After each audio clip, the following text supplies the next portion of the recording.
Good morning. Aloha. Came from Hawaii, so maybe I can do a little hula dance. No. Hola and 早上好. It's just such a great honor to be here today. When Reverend Carl asked me to talk about the Asian and Native Hawaiian Pacific Islanders Month, I said, sure. It's just doing a festival introductions. But certainly, as I prepare, I didn't realize until really last night what a dream came true. And I can tell you a little more about what the dream was. That I'm so honored to be standing in here, to be speaking with you. Please don't look at this as a sermon, otherwise I'll go back to the back there. It scares me, that I just want to be here to share with you my journey. And I think that I can start with this button right here, right? So, not savvy. Hang on. Okay. Oh, that's backward. Oh, upside down. How about that? See, this is the thing. You read English this way, I read Chinese this way, right? So, that's exactly, nothing wrong, it's just different. So, let me start slowly. I think I saw Stephen there, and hi, Bessie, and I usually go online, and today I'm here in person. So I come to you with a heart full of pride and pain and reflection and resolve. This moment is not about celebrating heritage. It is about the meaning of my hyphenated name, Asian American. And also it's about my evolving role as in the American democracies. There you go, okay.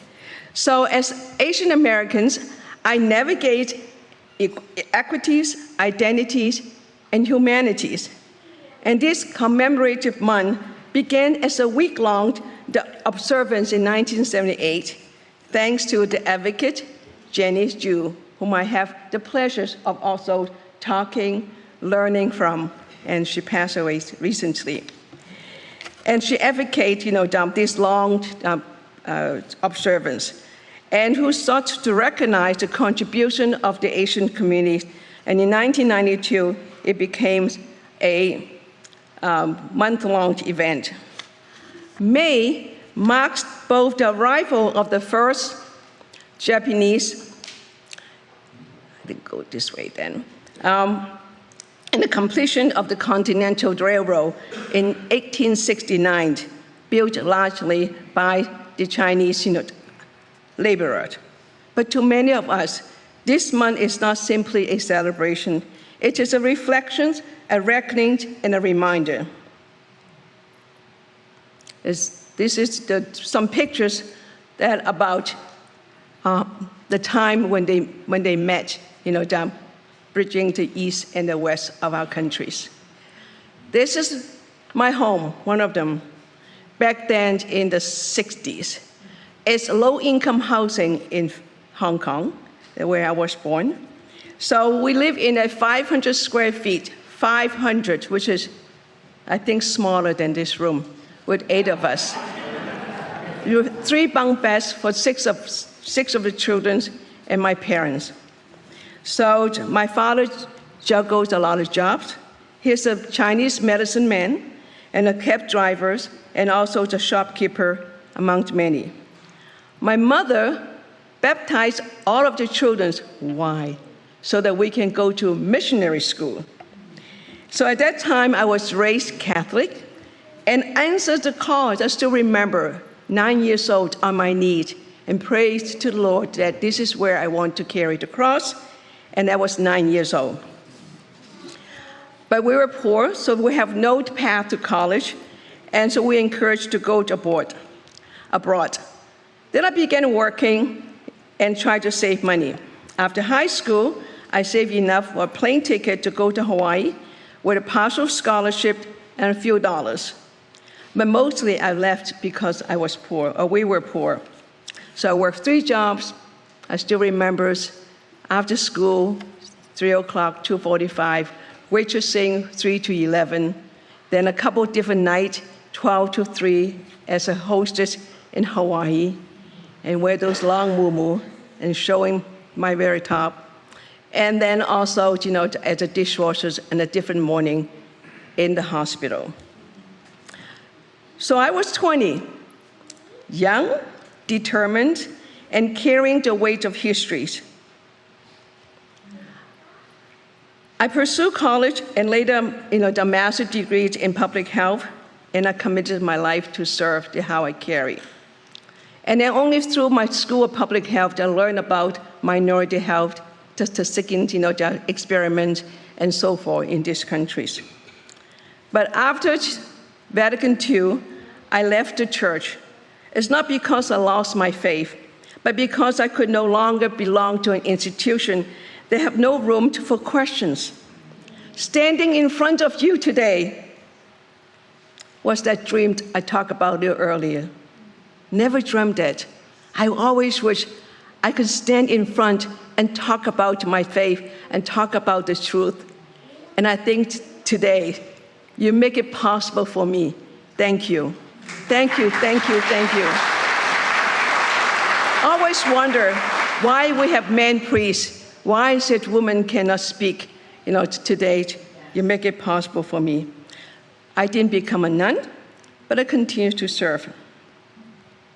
So in Hong Kong, this is the street where my grandparents' store is. You went to Chinese dim sum restaurant, you saw those bamboo containers, and that was my family's business. While in the front of the store, it's making those bamboo containers. At the back is where my father, practiced the Chinese medicine. So in Hong Kong, we're second-class citizens in our own land. Western superiorities was taught in school and ingrained in our system. I internalized that inferiorities, but never truly wanted to accept that. Deep inside, I held fast to the quiet strength that passed down through generation, the Confucius ethics, the Taoism balance, and also the Buddhist empathy. I had witnessed famine in China and the brutality of communism and the indifference of colonialism. Yes, you can call me Elizabeth because that is my baptismal name and reminded me every day that the time that I have. And those are traumas, but also give me strength. And also witnessing the body flowing down the Pearl River through Hong Kong in the 60s, and how my dad really gathered rice and oil and did the postal service, so to speak, at home, so the family can bring those bags that carry the rice and ship them back to China, and the bag can be used for clothing later on. And that was my childhood. So I craved for freedom. I grew up under British colonial rule in a patriarchal Chinese system, where girls are expected to be quiet and silent. Can you imagine me? I hope that America would be the place where I could speak my truth without fear, but I found that it wasn't always the way. And in Chinese also philosophy, that everyone has a place, everyone has talent, everyone can use what you are good at to do good. And that is what I learned from Confucius. So I forgive me too, because it was me that now I'm going to go backward, forward, do a little changes on this is my Hawaiian dance, right? I still remember. Who remember Jim Neighbor? Ah, great! I served him in the Hawaiian region's restaurant. So yes, and Don Ho, yes, woohoo! That's those time. But I faced discrimination even then, subtle, overt, and sometimes even from within the communities. You could understand the Asia's history. The Vietnamese, the Chinese, the Japanese, We are Asian in the eyes of here, but then we have long histories of conflicts. So even within ourselves, we also have discriminations. I moved from Hawaii to California, to Pennsylvania, to Ohio, and finally to Maryland. Many, many journeys. Still couldn't remember. 55 years that helped me to remember what it's like. Through it all, I clung on to one belief: America is about, there you go, what is that? Waikiki, yes. So America is about democracy, and democracy is worth fighting for. I stayed in this country because I am this country's, and though it is not perfect, but I believe it's promise.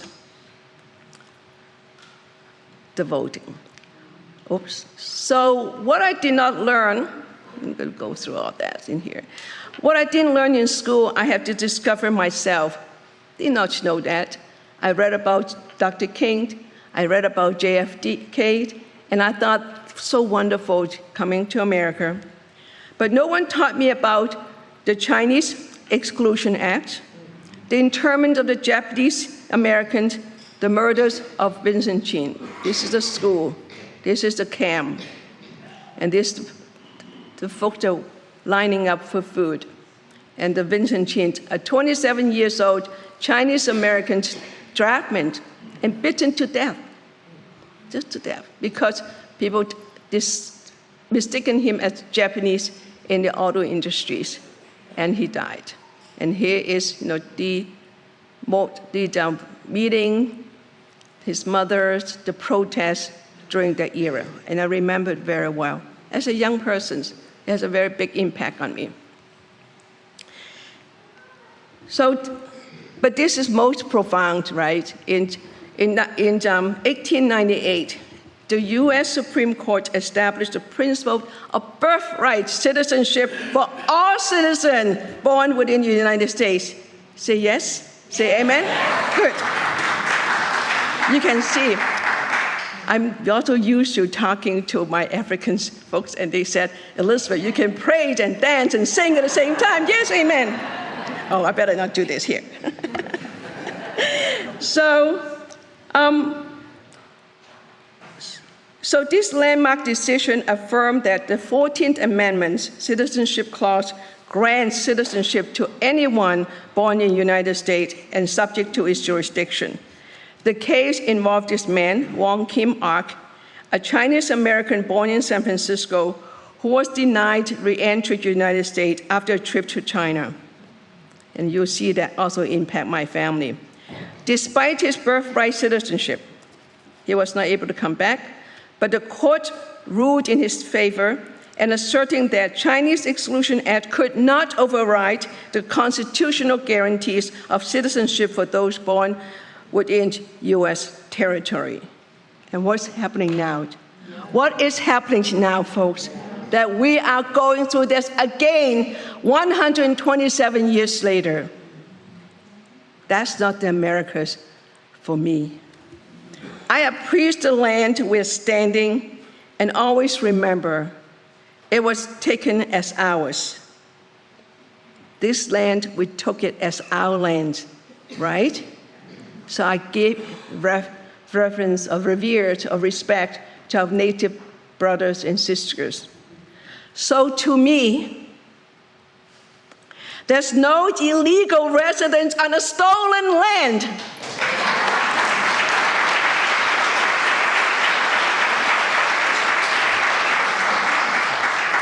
Democracy to me is not a static document. It is a living practice, a responsibility, an expression of care. And democracy begins with equities. Equities is not equalities. Equality is sameness. Equities is fairness.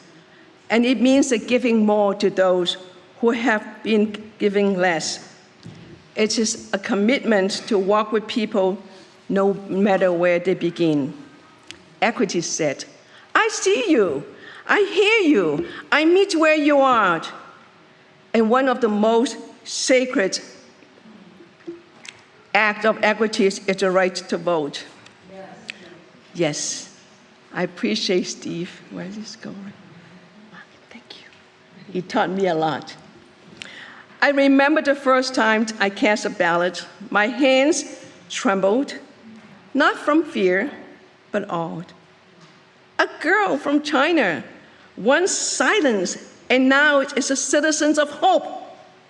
I thought of my ancestors who were never given a vote, of women who fought for this right, and I knew this is how democracy lives, not through profession, but participation. We are Americans, even when we are not seen as such. I think of my husband's, so I have to jump a bit because here we go. So this is my husband's great-grandfather, Lim, proud of him, flying tigers in the Second World War.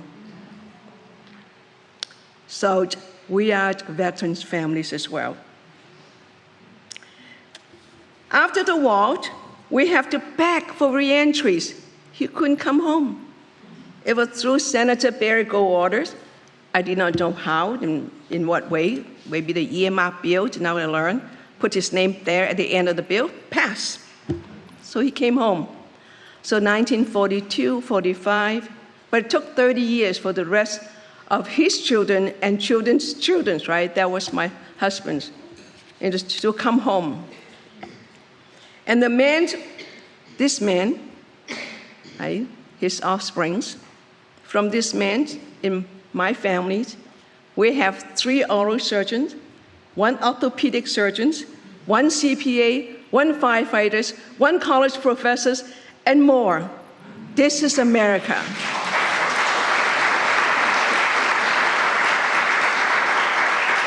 I appreciate so much, not in my speech, but I can share with you. Without education, I am not standing here today. I probably somewhere in the factories. Now, don't forget, this is a 70-some years old.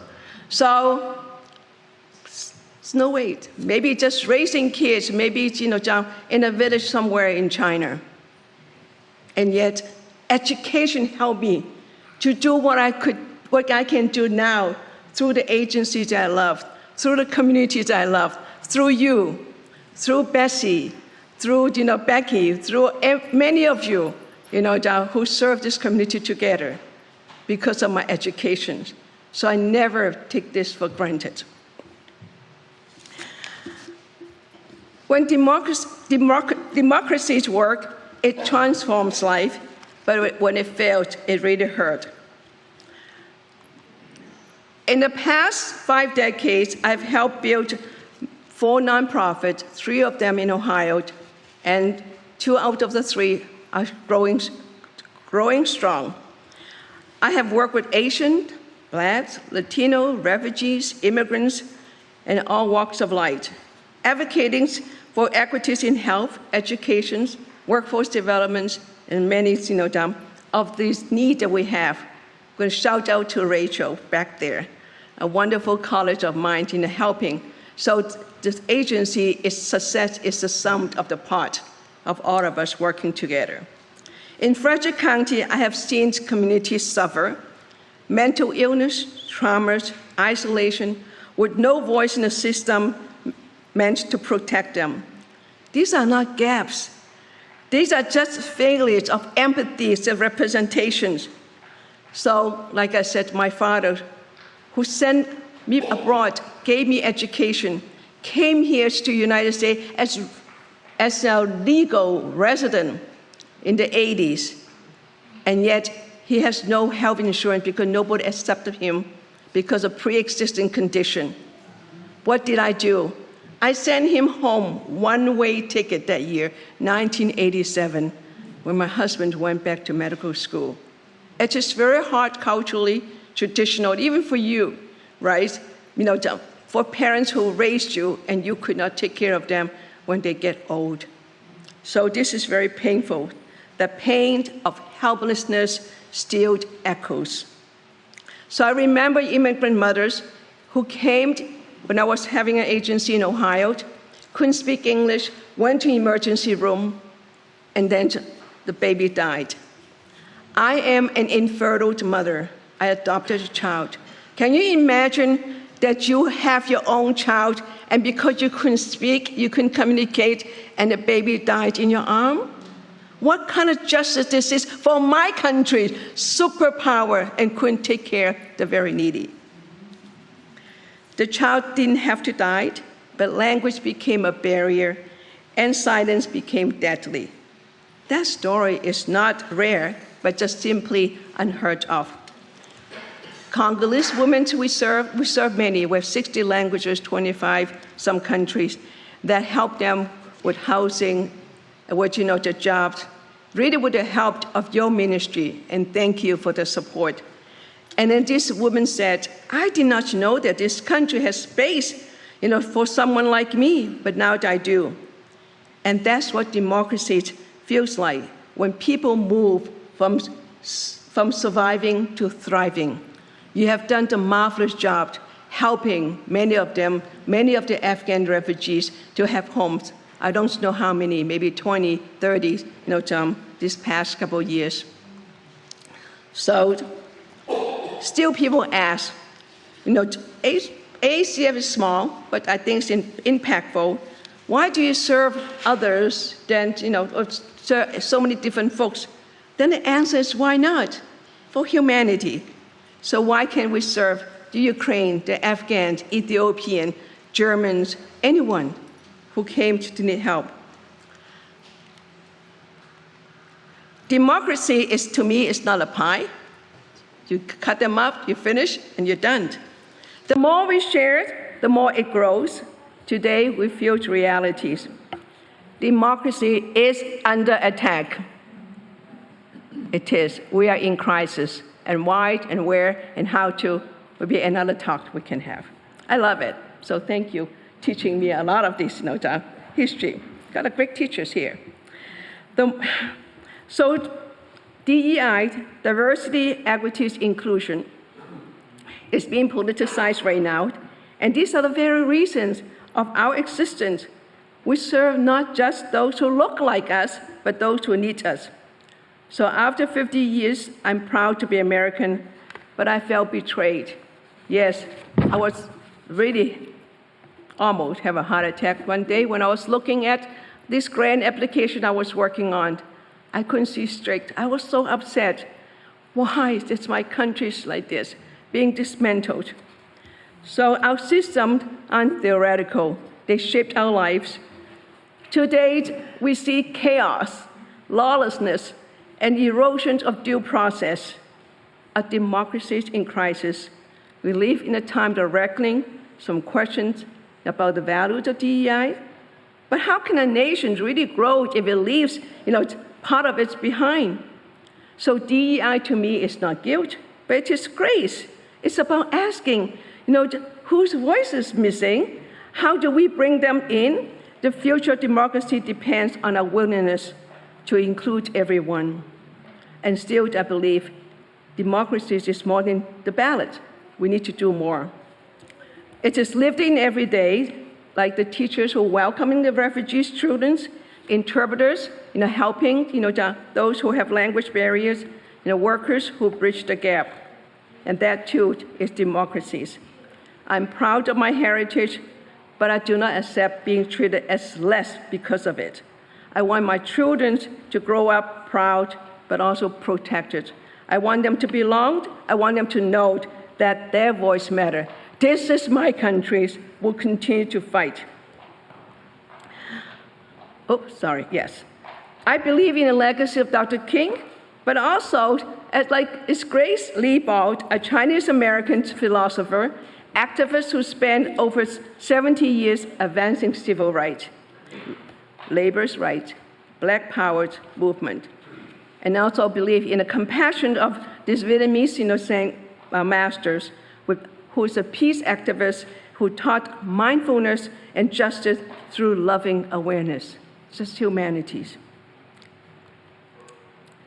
This is kind of picture to show that we work with a lot of young people about also justice and also love. And those two on the right side is on during the COVID, during the anti-Asian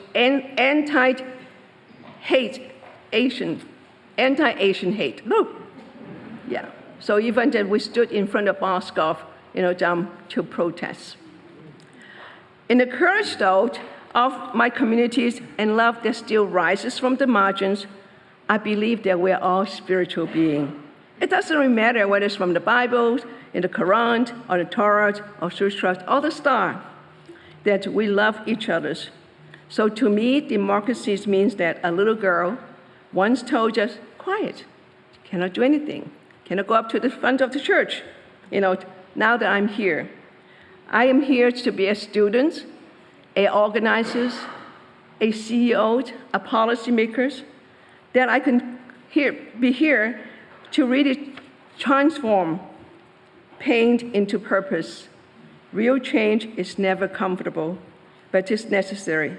It demands truth, it requires courage, and it gives birth to justice. So this month, we celebrate, that's how you spell democracy.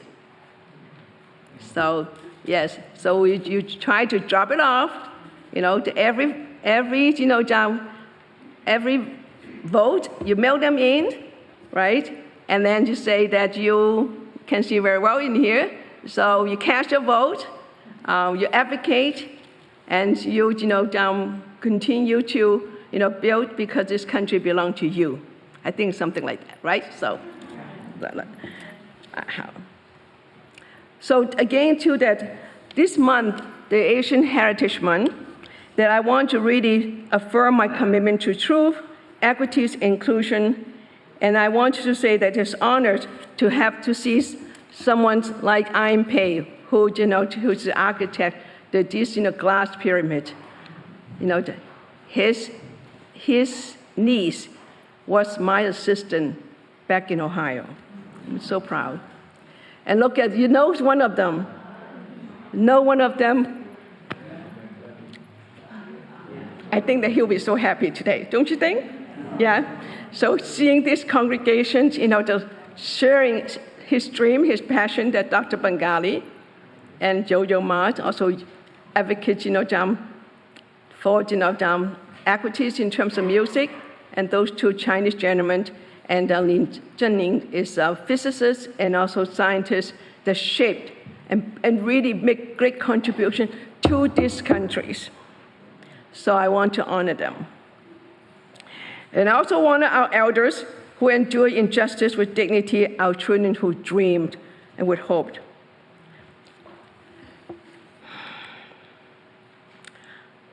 So this month, it reminds me that I will continue to learn, continue to educate myself. It reaffirms my commitment to truth, equities, and inclusion. So I want to thank you again that give me this opportunity to speak with you. Again, this is sharing. It's no sermon. Otherwise, I'll be standing at the back going back there. So please, take that, just a personal, really, reflection what it means to me. I will continue to say, love whom you choose what you want to do for humanities. That's Rose Cheney, some of them know, a dear sister. We worked very well together, a great leaders in Frederick. And the other two, frankly, is very inspiring. One is Wes Moore's mother on the right, and the other one is Aruna's mother on the left. So these two mothers must be proud to see the children from Jamaica, from India, now took leadership in our state.